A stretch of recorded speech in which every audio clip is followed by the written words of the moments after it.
चलो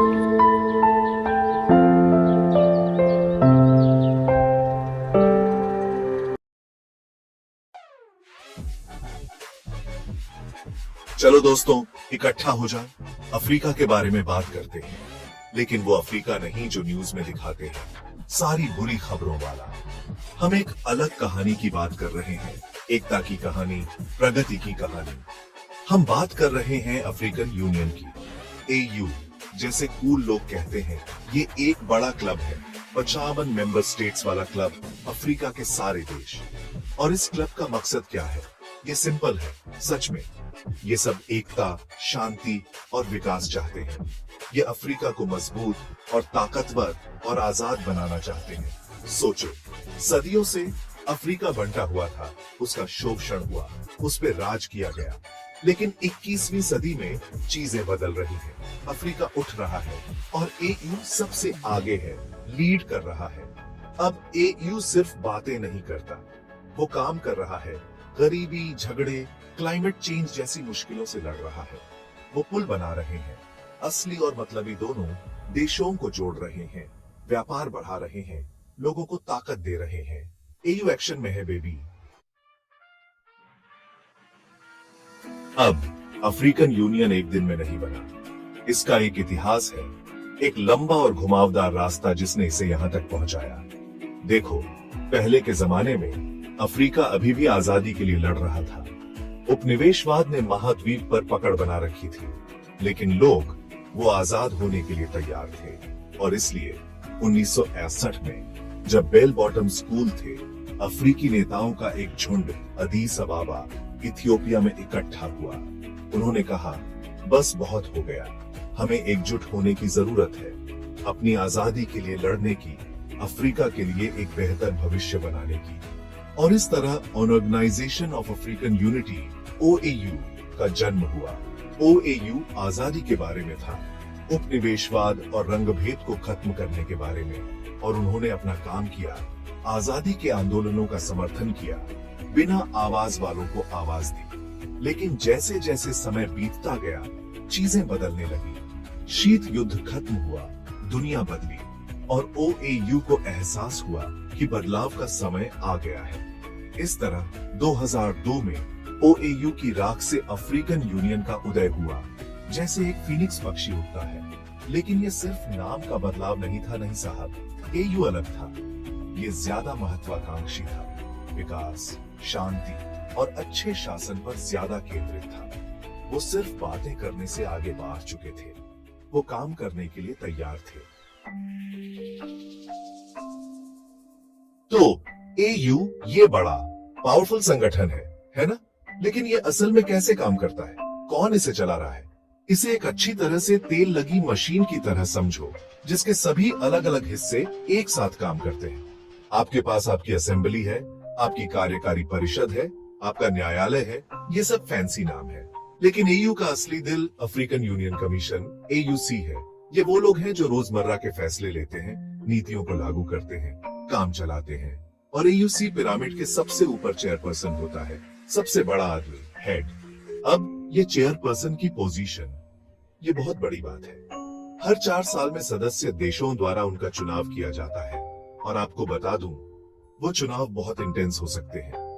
ये एक पॉलिटिकल थ्रिलर फिल्म जैसा होता है, जिसमें गठबंधन बनते हैं, सौदे होते हैं और कभी कभी थोड़ा ड्रामा भी होता है। अभी के चेयरपर्सन 2025 तक बहुत एक्टिव हैं। अफ्रीका के लिए उनके बड़े प्लान हैं, आर्थिक एकीकरण, शांति और सुरक्षा और अच्छे शासन पर ध्यान केंद्रित करते हुए। वो प्रगति के बारे में है, अफ्रीका को दुनिया में एक ताकत बनाने के बारे में। लेकिन एयू सिर्फ एक व्यक्ति के बारे में नहीं है, यह सहयोग के बारे में है। सभी 55 सदस्य देशों के एक साथ मिलकर एक लक्ष्य की ओर काम करने के बारे में है। यह ऐसे समाधान खोजने के बारे में है जिससे सभी को फायदा हो, शहरों से लेकर गांवों तक। यह सभी अफ्रीकियों के लिए एक बेहतर भविष्य बनाने के बारे में है। अब एयू में चुनावों के बारे में बात करते हैं। ये सब खुशी खुशी और हाथ पकड़ने वाला नहीं है, पता है। जब नए चेयरपर्सन को चुनने की बात आती है, तो चीजें थोड़ी गर्म हो सकती हैं। पश्चिमी देशों की कल्पना करो, जिनके अपने अपने हित हैं, अपने अपने एजेंडे हैं, सभी अपने उम्मीदवार को चुनवाने की कोशिश कर रहे हैं। ये एक पॉलिटिकल रियलिटी शो जैसा है, लेकिन ज्यादा दांव पर। चुनाव प्रक्रिया अपने आप में बहुत सीधी है। प्रत्येक सदस्य देश को एक वोट मिलता है और जो उम्मीदवार 2/3 वोट प्राप्त करता है वह जीत जाता है।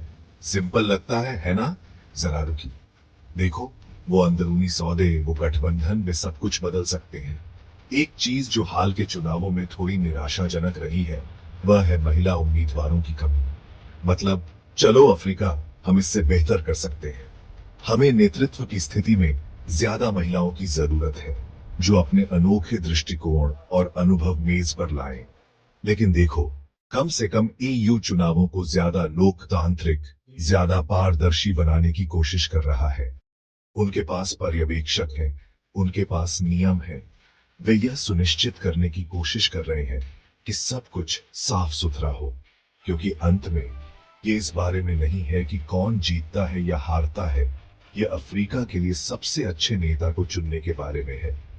उस व्यक्ति के बारे में जो महाद्वीप को एकजुट कर सके और इसे आगे बढ़ा सके। भाग 5। शांति के लिए परमाणु, युद्ध के लिए नहीं। एयू का परमाणु रुख। चलो कुछ गंभीर बात करते हैं। परमाणु हथियार। अब एयू जब इस मुद्दे की बात आती है तो वो मजाक नहीं कर रहे हैं। उन्होंने देखा है कि ये हथियार कितनी तबाही मचा सकते हैं और वो शांति चाहते हैं। यार, 1966 में एयू बनने से पहले ही अफ्रीकी देशों ने अफ्रीका के परमाणु मुक्तिकरण पर फैसला किया था। मूल रूप से उन्होंने कहा, कोई परमाणु हथियार नहीं, और वो सीरियस थे। फिर 2009 में उन्होंने पेलिंडाबा की संधि के साथ इसे और मजबूत किया, जिसने अफ्रीका में एक परमाणु हथियार मुक्त क्षेत्र बनाया। एयू कूटनीति के बारे में है, संघर्ष को शांतिपूर्वक हल करने के बारे में। वे परमाणु हथियारों के निषेध पर संधि टीपीएनडब्ल्यू के प्रबल समर्थक हैं। वे यह सुनिश्चित करने के लिए कड़ी मेहनत कर रहे हैं कि हर कोई इस संधि पर हस्ताक्षर करे, ताकि दुनिया सभी के लिए एक सुरक्षित जगह बन सके। अब कुछ लोग कह सकते हैं, लेकिन प्रतिरोध के बारे में क्या? क्या आपको अपनी रक्षा के लिए परमाणु हथियारों की जरूरत नहीं है? और एयू का जवाब है, नहीं, हम ठीक हैं। वे एकता, सहयोग के माध्यम से ताकत में विश्वास करते हैं। वे सामूहिक विनाश के हथियारों की तुलना में विकास, शिक्षा, स्वास्थ्य सेवा में निवेश करना पसंद करेंगे, क्योंकि अंत में शांति ही असली सुरक्षा है। भाग 6। प्रगति में भागीदार, एयू के वैश्विक गठबंधन। अब एयू जानता है कि वह सब कुछ अकेले नहीं कर सकता। उसे दोस्तों की जरूरत है, सहयोगियों की जरूरत है, साथियों की जरूरत है, और उनके साथ कुछ बड़े नाम हैं। सबसे पहले हमारे पास नेटो है, नॉर्थ अटलांटिक ट्रीटी ऑर्गेनाइजेशन। अब आप सोच रहे होंगे, नेटो अफ्रीका में? क्या यह घर से थोड़ा दूर नहीं है?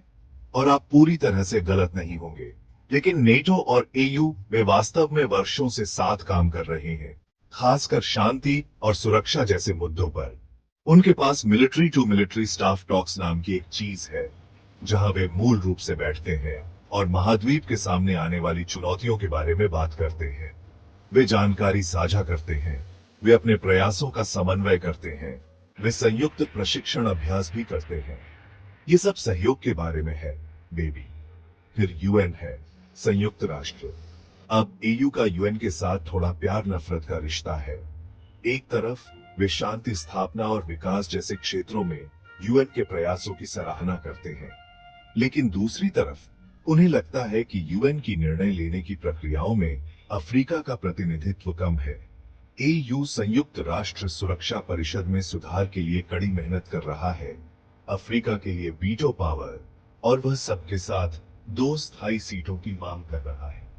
वे उस छोटे भाई की तरह व्यवहार किए जाने से थक गए हैं, जिसे बड़ों पर बैठने की अनुमति नहीं। वे मेज पर एक सीट चाहते हैं, वैश्विक बातचीत में एक आवाज चाहते हैं, और वे इसके लिए लड़ने से डरते नहीं हैं। भाग 7 पालना सुरक्षित करना, शांति और सुरक्षा पहल। चलो असली बात करते हैं दोस्तों। अफ्रीका ने बहुत संघर्ष देखा है, युद्ध, नागरिक अशांति, आतंकवाद, आप इसे नाम दें। लेकिन एयू वे बस बैठकर देखने वाले नहीं हैं।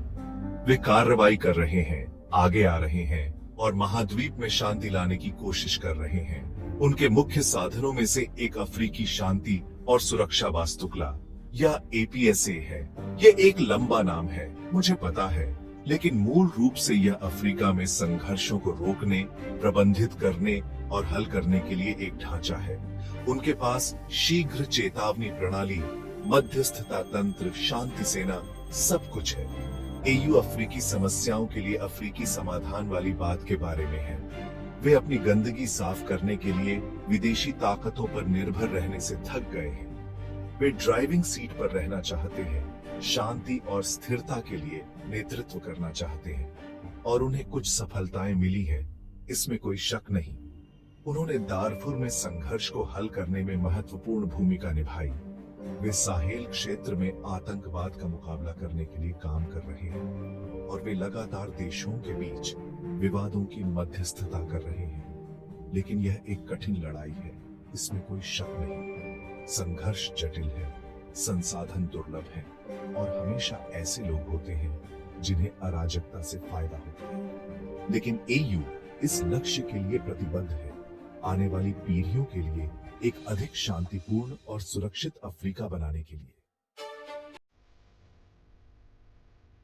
भाग 8 भीतर से निर्माण, आर्थिक विकास और आत्मनिर्भरता।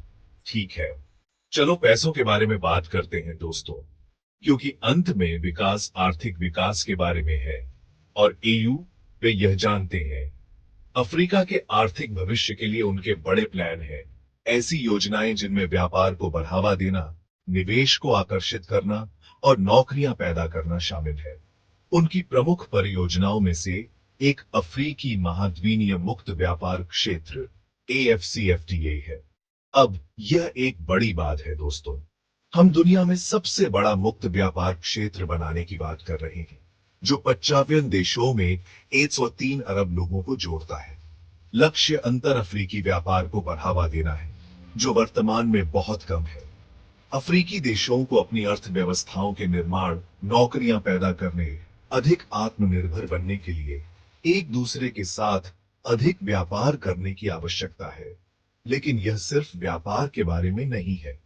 एयू बुनियादी ढांचे के विकास, सड़कों, पुलों, पावर ग्रिड के निर्माण, उन सभी चीजों पर भी ध्यान केंद्रित कर रहा है जो आर्थिक विकास के लिए आवश्यक है। वे शिक्षा और स्वास्थ्य सेवा में सुधार के लिए भी काम कर रहे हैं, क्योंकि एक स्वस्थ और शिक्षित कार्यबल एक उत्पादक कार्यबल होता है। अब एयू जानता है कि वे इसे अकेले नहीं कर सकते। उन्हें विदेशी निवेश की जरूरत है, उन्हें प्रौद्योगिकी हस्तांतरण की जरूरत है, उन्हें विकसित देशों के साथ साझेदारी की जरूरत है। लेकिन वे भीख नहीं मांग रहे हैं, वे ऐसी जीत की स्थिति की तलाश में हैं, ऐसी साझेदारी की तलाश में हैं जिससे सभी को फायदा हो। क्योंकि अंत में एयू का लक्ष्य एक समृद्ध अफ्रीका बनना है, एक ऐसा अफ्रीका जो अपने पैरों पर खड़ा हो सके, एक ऐसा अफ्रीका जो विश्व मंच पर अपना सही स्थान ले सके। भाग 9 एक उज्जवल भविष्य, अफ्रीका के लिए एयू का दृष्टिकोण। तो ये रहा दोस्तों, अफ्रीकन यूनियन एकता, शांति, प्रगति के लिए एक ताकत। उन्होंने एक लंबा सफर तय किया है बेबी, लेकिन वे अभी खत्म नहीं हुए हैं। अफ्रीका के लिए उनके बड़े सपने हैं, एक ऐसे महाद्वीप के सपने जो गरीबी से मुक्त हो, संघर्ष से मुक्त हो, शोषण से मुक्त हो। एयू का दृष्टिकोण एक एकीकृत, समृद्ध और शांतिपूर्ण अफ्रीका का है, जो अपने स्वयं के नागरिकों द्वारा संचालित है, जो वैश्विक क्षेत्र में एक गतिशील शक्ति का प्रतिनिधित्व करता है। वे एक ऐसा अफ्रीका देखना चाहते हैं जहां हर बच्चे को शिक्षा मिले, जहां हर व्यक्ति को स्वास्थ्य सेवा मिले, जहां हर नागरिक को अपनी पूरी क्षमता तक पहुंचने का अवसर मिले। यह एक साहसिक दृष्टिकोण है, इसमें कोई शक नहीं। लेकिन एयू चुनौती से नहीं डरता। वे जानते हैं कि आगे का रास्ता लंबा और घुमावदार होगा, लेकिन वे इस यात्रा के लिए प्रतिबद्ध हैं, क्योंकि वे अफ्रीका में विश्वास करते हैं, वे इसके लोगों में विश्वास करते हैं और वे इसके भविष्य में विश्वास करते हैं। और आपको पता है क्या, मैं भी करता हूं।